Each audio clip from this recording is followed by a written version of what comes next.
Coming up tonight on YCU News, gasoline prices continue to fall in our region. And Governor Maggie Hassan and House Democrats announced they have reached a compromise plan regarding Medicare expansion. For more news, weather, and sports, it's time for YCU, your local view. Now, your daily digest of the Dartmouth Lake Sunapee region and central Vermont. News, sports, weather, public affairs, and all that's happening in our area. The news on YCU, your local view. Good evening. Welcome to this Wednesday edition of YCU News. I'm Rose Spillman. Gasoline prices continue to fall in our region. The average current price nationwide for a gallon of regular gasoline is about $3.19, notes AAA's Fuel Gauge report. The report is prepared daily and compares fuel prices from coast to coast. At several stations in Claremont, New Hampshire, a gallon of gasoline costs $3.25. This bodes well for upcoming holiday travel, especially with Thanksgiving coming on November 28th. Will prices continue to fall? That remains to be seen. Lower gasoline prices may inspire car buyers to consider buying a new or newer vehicle because it may cost less to fill up at the pump. Continuing our story on the prediction of lower gas prices, YCN News came out to Subaru of Claremont to speak with Peter Mann on potential changes with the dealership. Will lower fuel costs encourage buyers to purchase larger cars? I think it will to some degree. One of the things we lost when fuel went up was truck buyers that really didn't necessarily need a truck but wanted a truck. A lot of those people just decided it wasn't worth the extra money in gas. I think you will see some of those people come back if you do have any sort of longer term decrease in fuel price. Do you think customers will see this as a long-term adjustment in fuel prices, and will that affect buying? I feel right now that unless you're talking about any sort of long-term difference in the cost of fuel, I don't anticipate a shift. I think at this point, the public is pretty accustomed to $3 and some odd cents for a gallon of gas. And until you see some sort of long-term change, I don't see it affecting, purchasing habits. What trends have you seen in the past 3 months in sales at your local dealership as far as new cars versus used cars? The demand for new Subarus has been high right all along, and I think primarily that's due to the fact that we're offering the most fuel-efficient all-wheel drive vehicles in the marketplace. In terms of the used side, it's a little bit of both. If somebody's looking for a bigger vehicle, it's generally purpose-suited, whether they have a larger family or they're going to be using a pickup truck to carry gear around. But for the most part, I think the trends have been very positive in the automotive business. I've seen more buying this year than I saw the year before or the year before that. Do you see lower fuel prices affecting demand for smaller cars, and do you predict it will change buying patterns? In my opinion, I think you're going to have to see probably 6 months of sustained lower fuel prices before car buyers will treat it as any sort of long-term thing.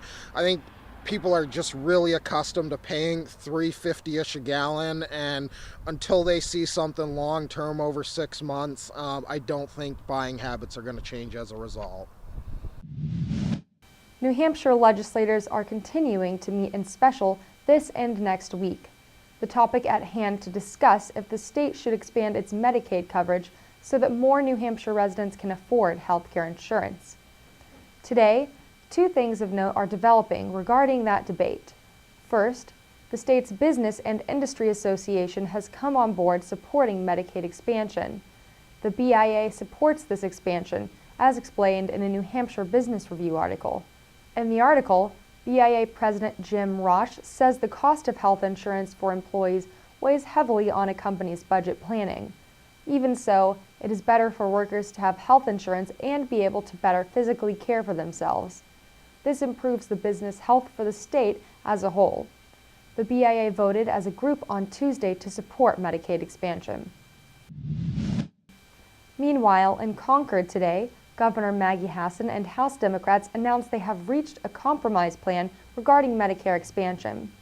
The agreement will focus on a plan where health insurance is more affordable for residents while keeping costs down. Hassan and other Democrats, through House Speaker Terry Norelli, say they will adopt some of the state's Republican ideas on Medicaid expansion. Democrats say they need more time to work on ideas proposed by Republican leaders. The state legislature will vote on November 21st whether to expand Medicaid or not. Regarding the nation's new health care law on the other side of the Connecticut River, Vermont political leaders say it is too soon to delay enacting the law. U.S. Senator Patrick Leahy tells Vermont Public Radio that it is too soon to make changes in the nation's new health insurance law. Congress may debate this issue before the year's end. Leahy says it would not be a wise move to delay implementation of health care. Website problems remain to be worked out, agree the state's congressional delegation, Leahy, Senator Bernie Sanders, and U.S. Representative Peter Welch.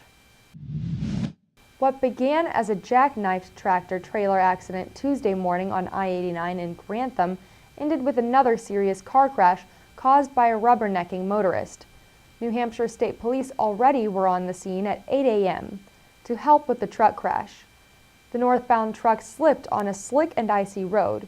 The driver lost control and the truck slid down a steep embankment. While police and rescuers were aiding the truck, that southbound portion of I-89 was closed. A car driven by 58-year-old Rhiannon Hutchinson of Newport, New Hampshire, was distracted by the accident as she drove closer to the tied-up section of I-89. State police say she lost control of her 2003 Ford Focus after 8 a.m. Her car skidded into the grass and then became airborne. Hutchinson's car turned over several times. The car hit 45-year-old Corey Patton, also of Newport. Patton was on scene as the tow truck driver working with police to free the distressed tractor-trailer stuck on I-89 near 14. A state trooper pushed Patton out of the way of Hutchinson's airborne car. Patton ended up in the closed southbound lane. He sustained non-life-threatening injuries. Patton was taken by ambulance to New London Hospital. Hutchinson was taken by ambulance to Dartmouth Hitchcock Medical Center in Lebanon, New Hampshire, with serious injuries.